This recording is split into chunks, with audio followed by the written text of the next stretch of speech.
think as a kid, like you just kind of want to write. Like there's something about things that don't exactly make sense as a kid that you just inquire about. And I just fell in love with language and like talking to my grandparents, my great grandmother, my father, my grandfather. They just always had these stories, and I felt like to put them on stage or to put them in like an art format is a beautiful thing. It's like it's a ritual in a way.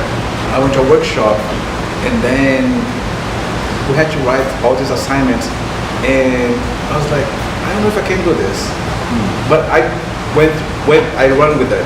So people start reading my stuff, and they really enjoy what I wrote, and that was a shock for me. It was a great surprise, and then it was just like snowballing, and I felt the need of really telling stories of people who go through stuff in life, things that affect us directly and indirectly, and I was just like, wow, so I have something to do, and I'm gonna take this seriously from now on. And I just started thinking about stuff that people go through in life, because sometimes they don't have the opportunity to tell their stories. So I think that's when I decided to really become a writer and say, okay, from now on, I'm gonna take this seriously and then make a run with it. Many years ago, was it 2001, I went on a trip I was in Thailand, and I had bought this bootleg CD on Khao San Road, and it was one of those like kind of remix, kind of club kind of, things, and there was just this really beautiful song. And I was listening to it on this tour bus as I was like exiting the country to go somewhere else, and I had literally this full-blown movie vision of this musical on stage, and it was like one of the most profound, like creative visions that I've ever had. Like it shook me to the core. Wow. So I took some notes, and I started kind of seeing the process of seeing like the characters on the stage and dancing and developing them. So every year it would come up again, and I would write some more notes, and I always thought that I was going to participate more in the line of like a producer.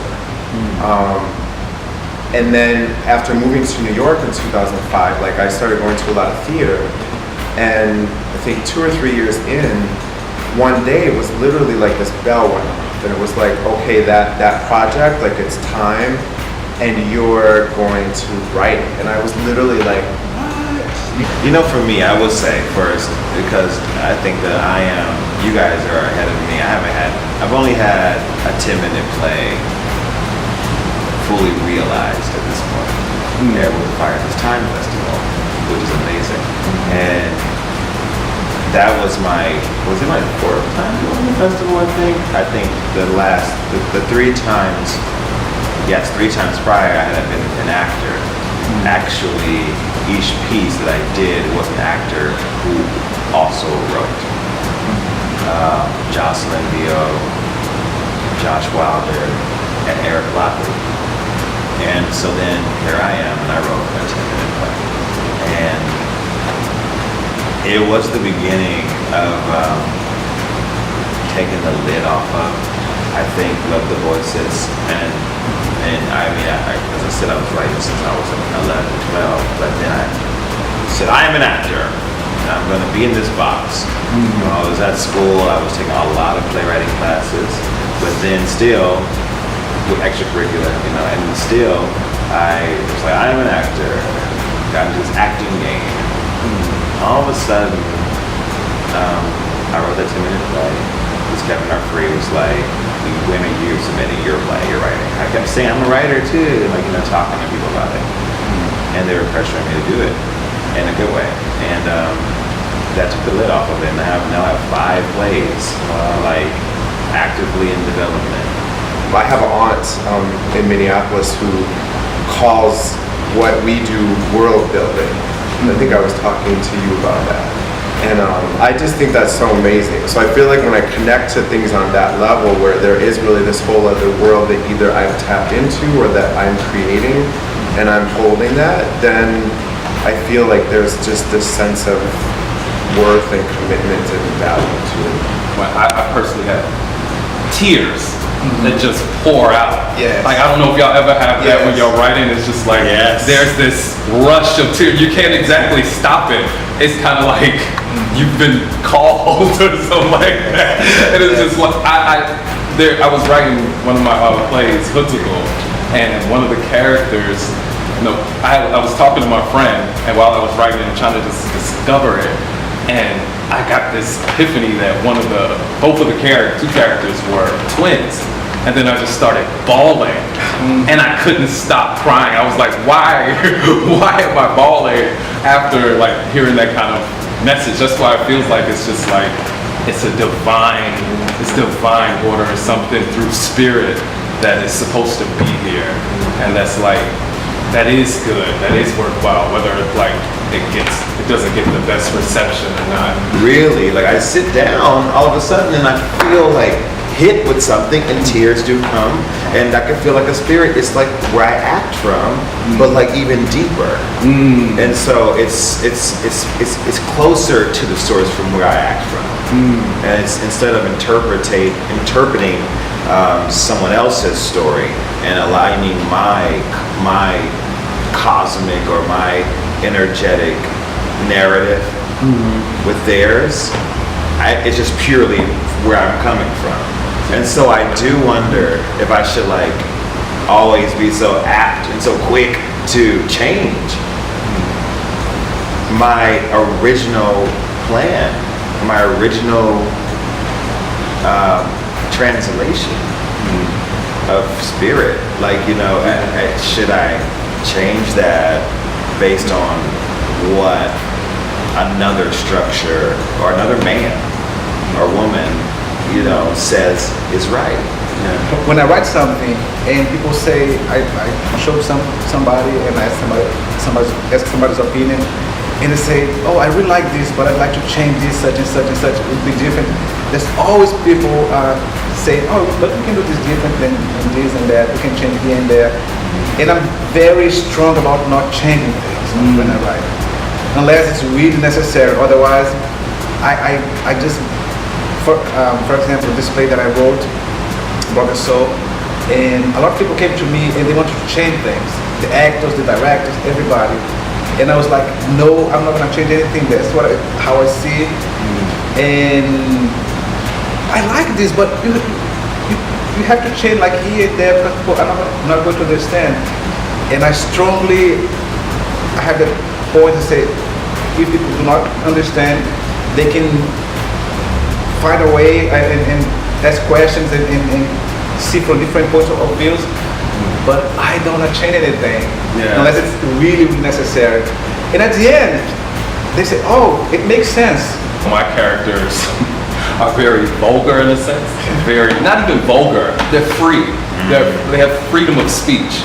And a lot of times in theater, a lot of people who, say for instance, go to church, or people who have some sort of set way of thinking don't understand how to accept these characters. so it's kind of like, I have to know that they're important because they're in my family. They're related to me.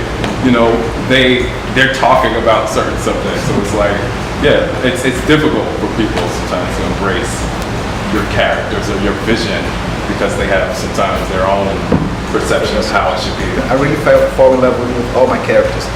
So when somebody said, oh, but this character such and such, no, that's how the character speaks, and Yes. Yes. We're giving birth to this kind of spiritual interpretation of something, but then bringing it to a structured commercial environment sometimes. So it's like, it's complicated. It's always important, I think, to make sure whether you're deciding whether that producer has some sort of option going or agreement being passed around, you're negotiating for you to decide whether you want to go on to the next bidder. Like if you're in the agreement with already with the producer and you're dotting I's and crossing T's, I think you should probably, and you feel good that you want to get into bed with this producer, you should kind of, wait it out. But if they haven't produced or like shown you any option or anything like that, I think it's just, I would say go on to the next, or like, make sure that there's a radius, or say, oh, you can produce this play or whatever your agreement says, within a 150-yard radius of this state.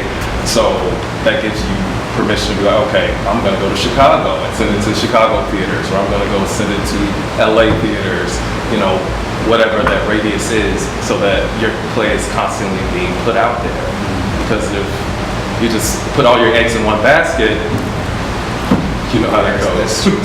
So, Unless I have like a written agreement from someone, I just keep submitting it, because I feel like this industry, from what I've found so far in the last 5 years, it's just very fickle, and people have this overwhelming amount of excitement about something 1 minute. It's like dating, and then the next minute they find someone else, because there's so many new plays and you go see things and stuff. So that's just how I've been operating, is that I will keep pushing and keep submitting until someone is like, it's written and the ink is dry, and like, we're gonna do this. And The main thing for me is to put quality, to show quality, and show things that people really can relate to, and it's, oh, this is really nice. So create some kind of a level that you are in, so people know that you can go lower than that. And I think in the long run, that's gonna work on my behalf as a playwright, because when people know about your the work, the part of the work that you do, it's gonna be easier. I witness a lot of my the playwrights that I am inspired by and I love, and who share a similar experience, or a black experience with me, or a queer experience, or whatever experience, and I see people who are not of the experience like tear them down, or question it, or call it something that it's not. Call it what they, I think, see it as. But what we all know, who are part of the community, know that no, that's not what that person was doing. They're actually talking about this, which is what we all knew. And if you're in the room every night, you experience it. Being the actors in those plays, like being an actor in those plays, I have experienced the playwrights not given their due, diligence, or what is it? Their due, I don't know, criticism. Because I think that criticism, you know, as it started, I think it was a place for it, for an actual critic to actually come in and look at the work and actually talk about the work. Like, this is what you guys did in the collaborative process, and I'm going to come and I'm going to talk about and write about what I see, what I experienced. And I love theater, and I love the work, and so I'm coming from that place, not the place of I can ruin your play, or not the place of I'm smarter than you. they have this power that rules your career. Not really though, right? So it's like, but it's one person. I don't know. I'm like you. I trust Facebook. I trust those around me that have something to say, you know, a lot, because I don't know who, you know, this critic is. I've never met them. I've never seen them.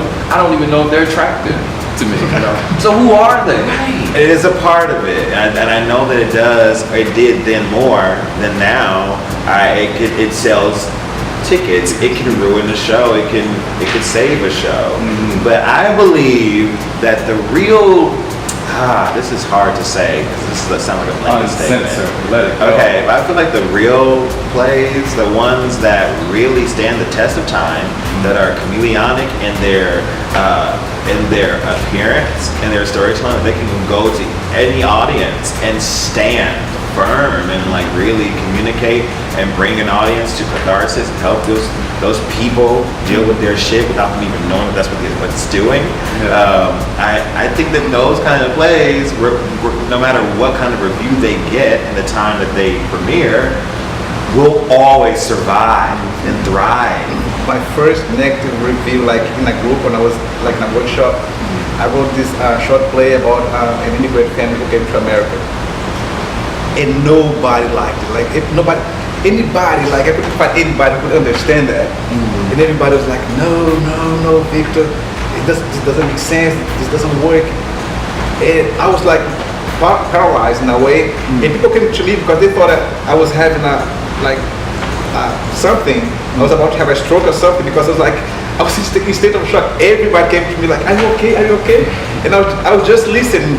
But at the same time, I was like processing this whole thing that I experienced, I never had before. So it was interesting, and that was a crucial moment for me because I took note of that moment, and then I wrote another play that it seemed like everybody enjoyed, everybody loved, and everybody was like seemed to understand what it was. But for me, it was like in a way a lesson to go back and see what it was wrong, what I agree with them, what I did not agree. But I did not change. I did not change the play. Exactly. Because they did not understand, because they are not full, they don't have the full understanding what an immigrant is, what they go through, about their culture. They had a superficial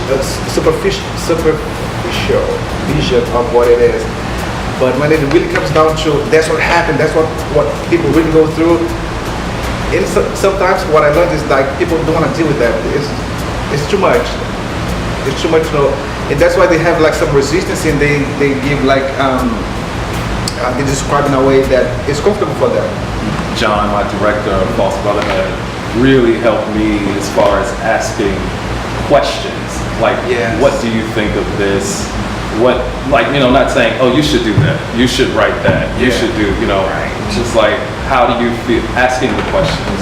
Yes. Do you think these characters are done speaking? Did Yes. this character say all that it needs to say?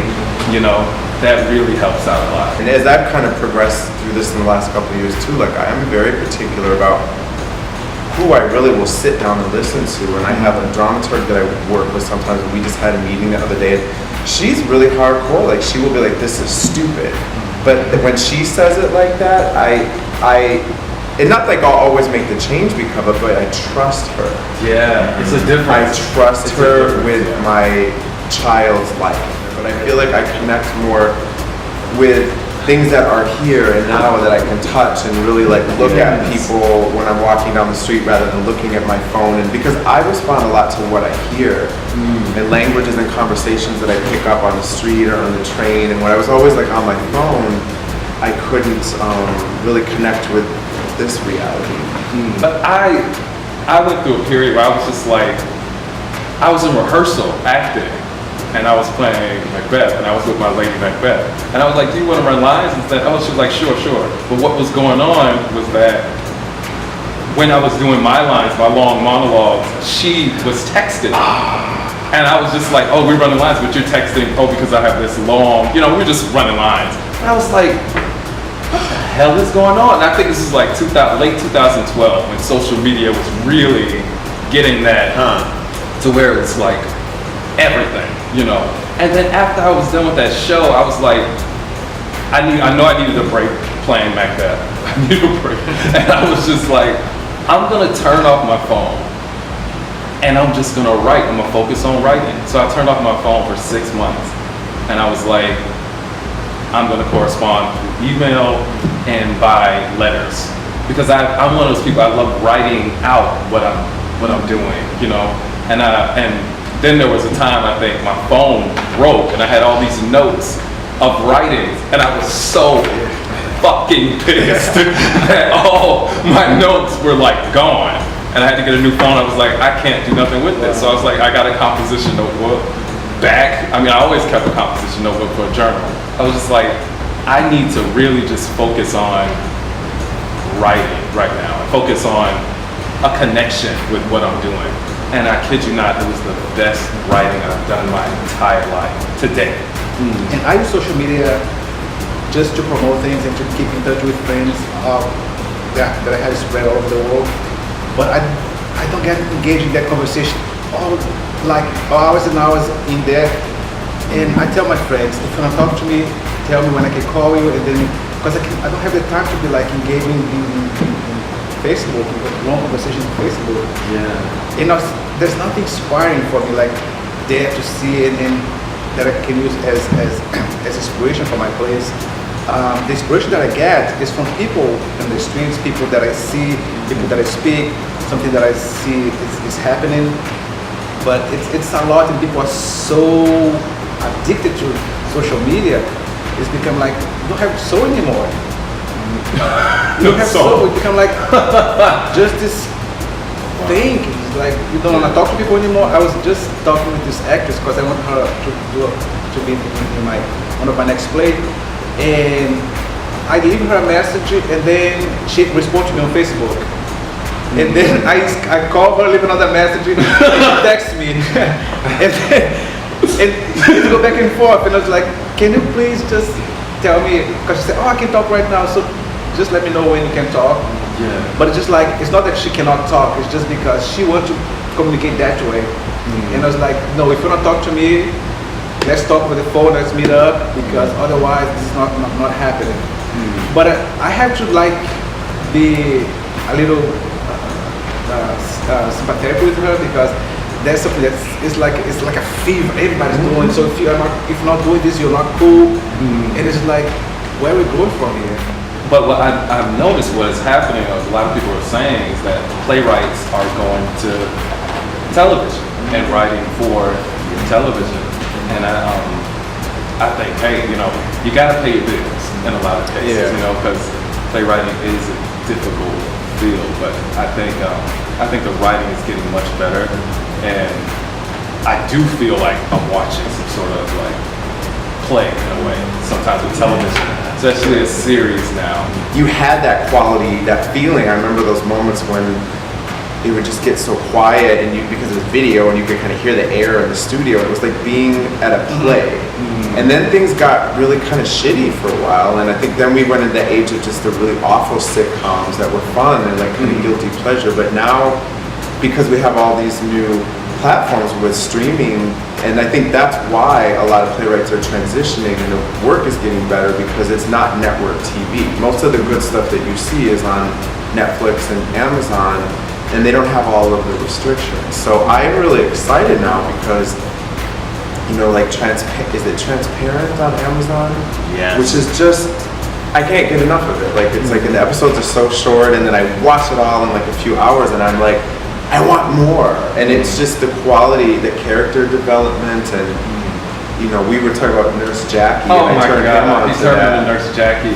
you know, My recently, life and I has watched like the changed. whole like 9 seasons in like a Oh couple my of months, God. and like to watch the character development in that show Yeah. just blew my mind, and it really excited me as a writer, because I want to create that in my plays, but then I want to write a show for Netflix or Amazon or Hulu or something, because I think that I could actually do what I wanted, and it could be executed in a way that would be of quality rather than just crappy, you know, network sitcom stuff, you know. But then there's the team, right? There's like 5, 10 writers. Yeah. When playwriting is like singular, there's just like this, you have this creative intercourse by yourself with the spirit or whoever. And it's different. Because these people, they have really stuff to say, to tell, real stories to tell. And from their point of view, not like a group point of view, would change everything. But it's something that would be open, but at this point, it just, you know. I write stuff going down. You know, they listen to them say, you know, you just take your book of money. They call it, like, you know, it's just like, it's because some of the shows are just shit, and you have to be there and try to make it not. But then it's like, leave it up to you, because you're not the director, not the producer, not the EP, you know, so it's like, not the showrunner, so it's a whole other beast, I think. And I have actors that I know will be down, like you said, to read or to do anything, you know what I'm saying? Because they trust you as a writer and as a person, you know? So it's like, and with my work, there is no apologies. So it's kind of like, you either have to go in or you just gotta go home. So if you're one of those actors that likes to go in, feel free to come in and audition and be about, you know, the character and the development and stuff. But if you have a passiveness about you, and you're kind of like, you only play specific parts, you may wanna. I like to write for people too. I don't like to tell people that, but I do know that there were such things as vehicle plays once upon a time. You know, just plays to be a vehicle for some talent that deserves to be out there, to get out there. And I think that I am some mix between like a vehicle playwright and a griot. You know, and so for me, I see people who need a role, like, you know, or old, like our more mature black women, you know, or older black women who don't have roles. Older women, period. You know, even in Shakespeare, you know, they don't have to. There's the Lears. They have to do all women version of Lear. All women, you know, in order to do it. Like, you know what I mean? It's like Lady M, you know, or, you know. Anyways, but there's some great roles, of course, but there's not enough. And I always want to write more roles for them and more plays for them. But that being said, the reason why I have these go-to actors is because how they approach my language is correct, and it's because they respect the periods, they respect the punctuation, and they know how to sing the music. They know I don't have to say anything. You know, they work with me and we have this kind of sister and brother relationship to where I just give them the script like, oh, that's it, you know, and you don't have to say anything. But there are actors that are out there that we haven't met, you know, that are emerging and that can do that same thing. So it's always good to submit, you know, or to, you know, get to know a playwright and, you know, and us get to know you, you know, so that relationship can build. I just want to write so many things for her because she just gets my stuff and she brings it to a whole new level. But there was another woman that was in this play, and she was like this mother character in this play, and I've been searching for this person, and it was her. She was there, and it's like, it was really exciting too because I had Nidra in mind for one of the roles that I was writing, and it was like the mother, they were interacting in scenes together, and I was like, oh my God, those are the characters right now in front of me on stage, and that was really exciting. In my case, I'm very specific in the way I write, and periods and ellipses and everything, and I really want the actors to follow that. And some of them, oh, but you interfere with the process because the actors have the process. So the playwright was not supposed to tell the actor how to say some line or the directors. There's something that somebody who has been in the business like for 40 years told me, you never tell an actor how to say the lines. If you respect, we have to respect the actor's process. And then I was thinking, well, I wrote this and the actor is going another direction. That was my question to him. How should I approach this problem? And they tell me, once the actors get the script, they memorize, so it's with them. You have no power. And I was like, I don't know if you guys agree with this, but I think when the playwright writes something very specifically, it should follow that. And some actors, and we go back and forth and we debate about that, about the power of the playwright. How far it goes and when the actor's freedom begins.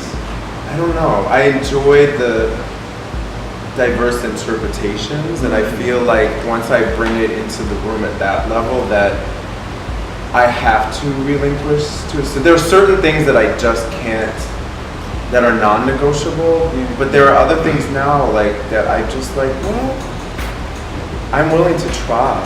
These two guys on stage, they have to go there. There's no holding back, especially in the two-person play. You know, right? They're intimate. These two guys, they're going to be intimate. They have to be intimate. There's no way of I'm going to have to step it, because that's when it's just like the people are going to say, okay, what was that? You know, because the people are really looking at themselves when they're watching the theater. You know, they're watching for that truth within themselves. Mirror on stage. The only time I have writer's block or creative block is when I feel when I feel imprisoned. When I feel like I can't be free. Held captive when I feel held captive to my creativity. If I feel like I am in shackles, then it's harder for me to sing my freedom song. But it doesn't mean that I won't do that. Because I come from a people who created freedom songs in shackles. Sometimes it's the writer And sometimes the writer is like, oh, I know I'm supposed to write this line. The line is supposed to be, fuck me for not leaving your ass then. But I want to write, I'm done with you.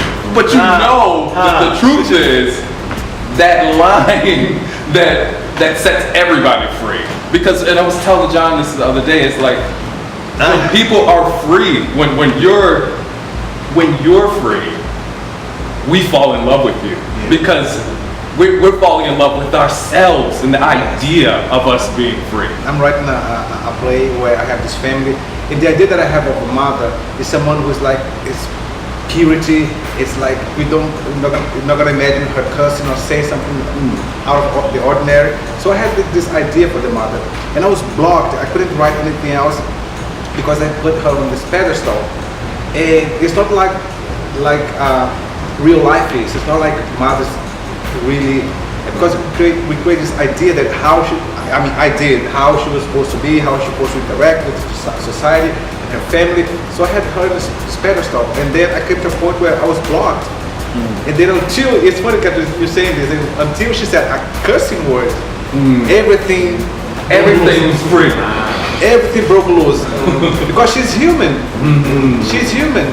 Even though we see her in that pedestal, but she's human. And then it started flowing, and she became so human that now that you say this, like ting ting ting ting ting ting ting in my head. The experience of writing, I can kind of equate it to sex in a way where it's like just this, when it's good and like this magical stuff happens and you kind of create all this energies being exchanged, and then when you're not doing it, sometimes it's like, well, how do you do that? Like, how do you really get into it and get that rhythm going and like have that connection and that energy coming out and create this kind of like explosive thing? And for me, writing is the same way. And when I'm not physically doing it, sometimes like riding a bike too, I kind of question, God, can I get back into that groove? Like, is it gonna fail me this time? Our minds are just so vast, it's so huge, our creativity, mountains of creativity.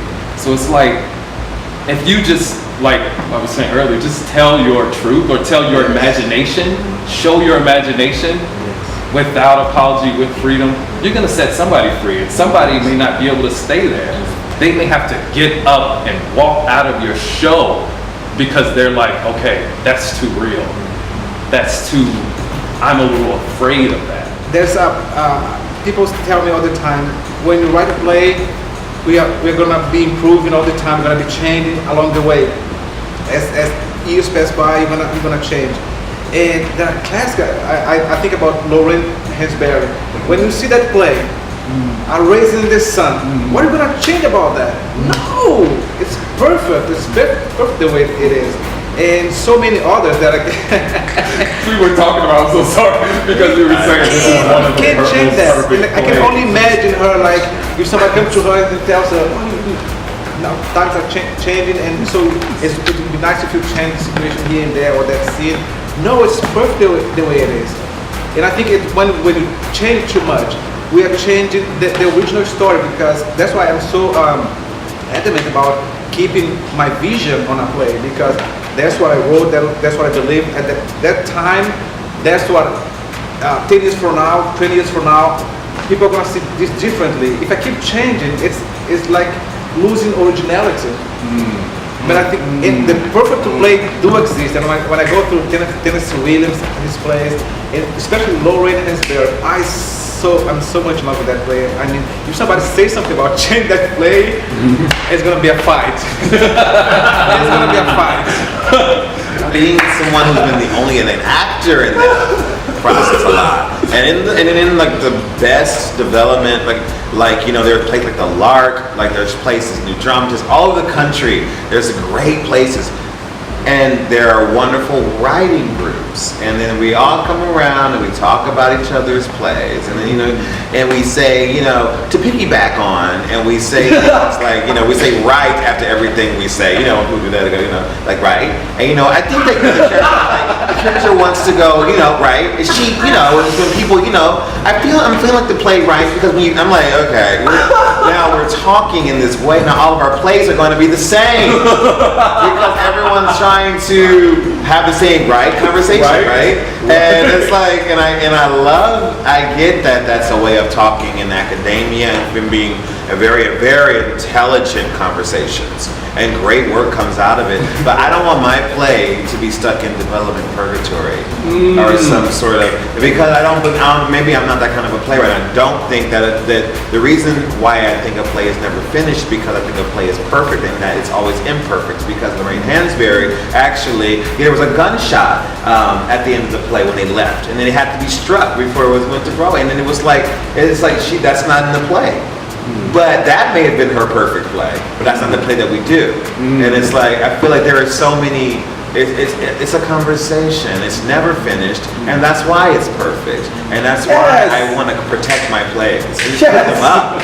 So I don't agree. I think that life is not perfect, and that, but there's a different word that I would use. Because I agree with what you're saying too, like this is what I brought at the moment. I have to release myself of feelings of being imperfect when I'm doing things that I know will be better in 10 years from now, but I have to share them because it's part of the process. Like when I was doing the showcase thing for Fire this time with my play, and I knew that there were a lot of holes in it, and it was really uncomfortable because it's like standing on stage like naked in front of people and showing all your flaws, but you have to do it. Like you have to be brave, like you have to be a warrior, because how else are you going to get out there? And it's awful sometimes, you know? But, and there were some people that told me that play was perfect and great. I'm like, I didn't feel that it was. Playwriting is fucking hard, you know, like it's, competition these days is just like greater than ever, and everyone and their mother is a writer, which is cool and stuff, but it's just very difficult to get through the door. And so I have a hard time with rejection, like it's difficult for me. And then I think being so close with people that you love dearly, and then you see someone who came behind you that is like moving way far ahead of you. And I come from being an entrepreneur for many years, but in realities that have a much more structured timeline and a much more structured, okay, if I create this thing and do this, then someone will buy it or someone will react. But with this world, it's like, you know, that the guy Bo, that writer that was the showrunner for House of Cards. Yes, he said at that panel discussion that writing plays is like being in a forest and screaming so loud and no one is hearing. And I feel like that all the time. Like I'm riding on the wind and just waiting for someone to pick it up. So I have many times, you know, just wondering like, why am I doing this? Like, what is the end result? But then something shifted in me a couple months ago, and I realized first and foremost that as long as the stories keep coming, there has to be a purpose in it. If there's a day when I wake up and like it won't come anymore and I have like a permanent block, then at that point in time, maybe I will stop. But it's about the stories we have to tell. And I think about Africa, I think about Lorraine Hansberry, I think about my ancestors who fought, I think about the King Airman. When I think about these people, and I come from a country where, I mean, I had nothing. I didn't have a school, I didn't have Disney. So I come to America and I had the chance to go to school, I get my GED, and I felt like I found this platform that I can tell stories.